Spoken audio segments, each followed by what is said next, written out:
bring the feast guy still. Well, for those of you that just got here, I'm Rob, this is Rich, this is my band, Loud and Swing. And you know what they're thinking? Get on with it, boys, get the hell off the stage. We are just a conduit to bring to you what you really are here for. We are going to announce this and dive out of the way before the stampede. Ladies and gentlemen, America's sweetheart, Misha Collins.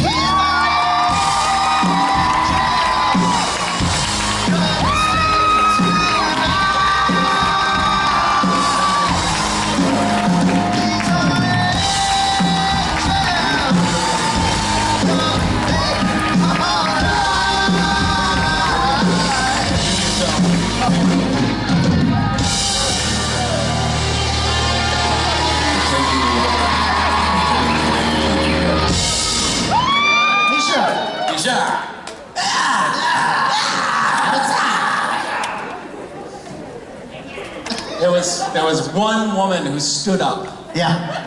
Not a standing ovation, it was a standing ovator. Just one.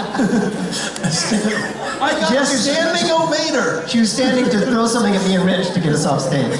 Well, no, Rich really set the stage for that quite nicely. He was like, and we're gonna get off the stage as quickly as possible and go take a nap.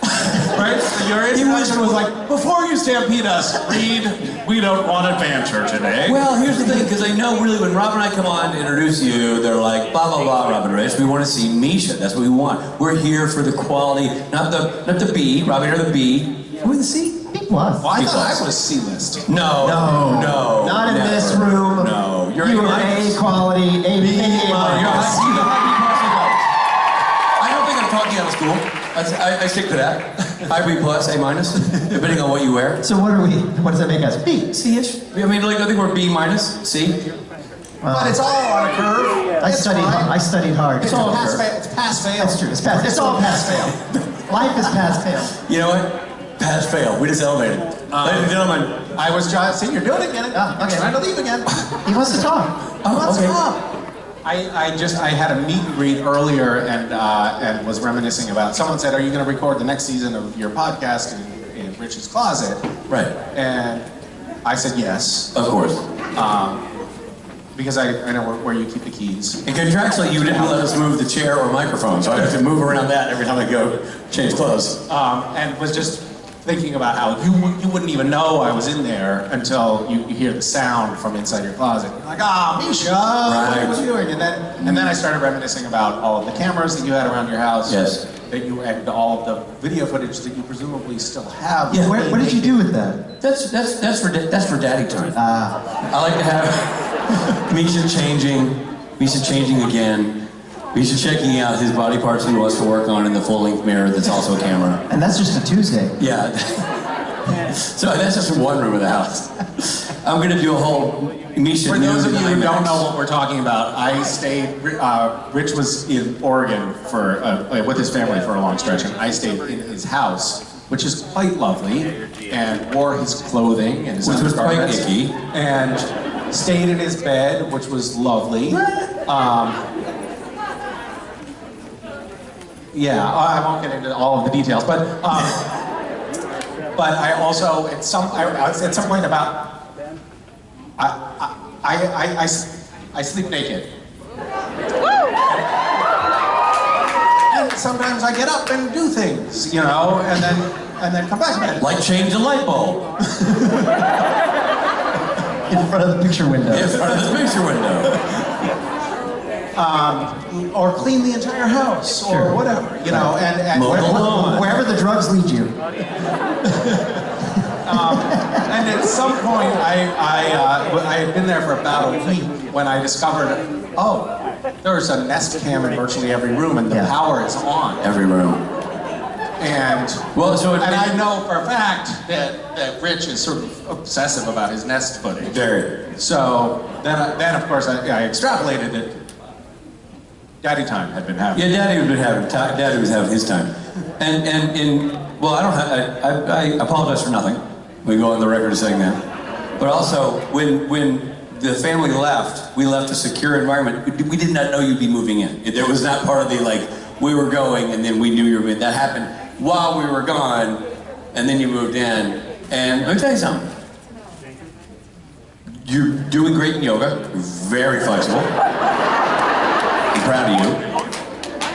Your Russian Cossack dance is, you go very low with your knee bends. And 120 frames, that's some beautiful slow-mo. And I have to say, just because he's invited me over and we press pause, your glutes are in great shape. Great shape. Great shape. So kudos to you for a job well done. Thank you. And I hope to see mass improvements when you move into the home this summer. Ladies and gentlemen, Misha Collins.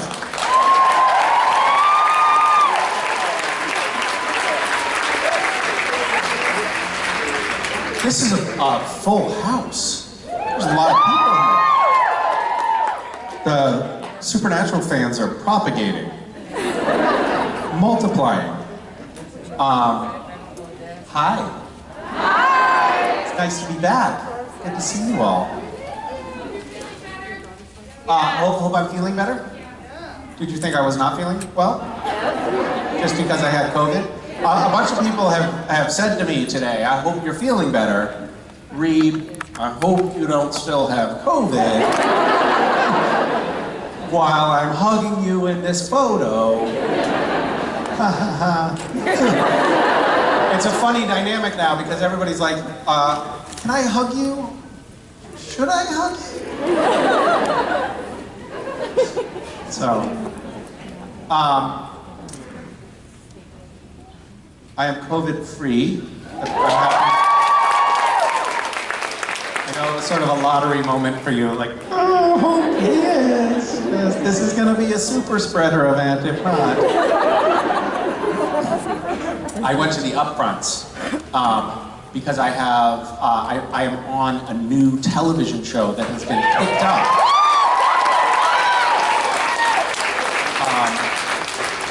Through some terrible marketing snafu, they've accidentally put me on another show.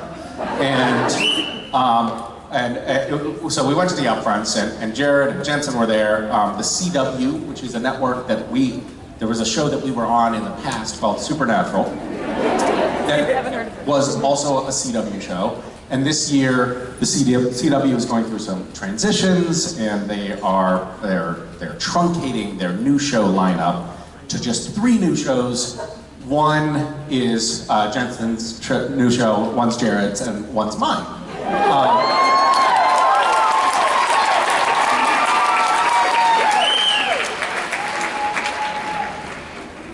Which is sort of a tacit admission that the Supernatural was the tentpole of the network. No one has actually said that to me, but I'm extrapolating. True. Okay, angry mom. Anyway, the president of the network was joking in advance of the upfronts, like, I hope this isn't a super spreader event. And then there were several articles that came out after the upfront saying the upfront was a super spreader event. And that's where I got COVID. It's very cool, yeah. It's like a little memento, a little tiny microscopic viral memento. Souvenir. That's what I meant when I said the human thesaurus over here. I could have also said souvenir. Parting gift. You really are a thesaurus.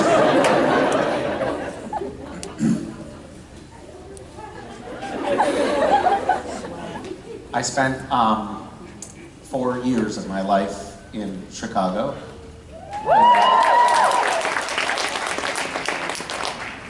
I went to college. Of course, it was a complete waste of time.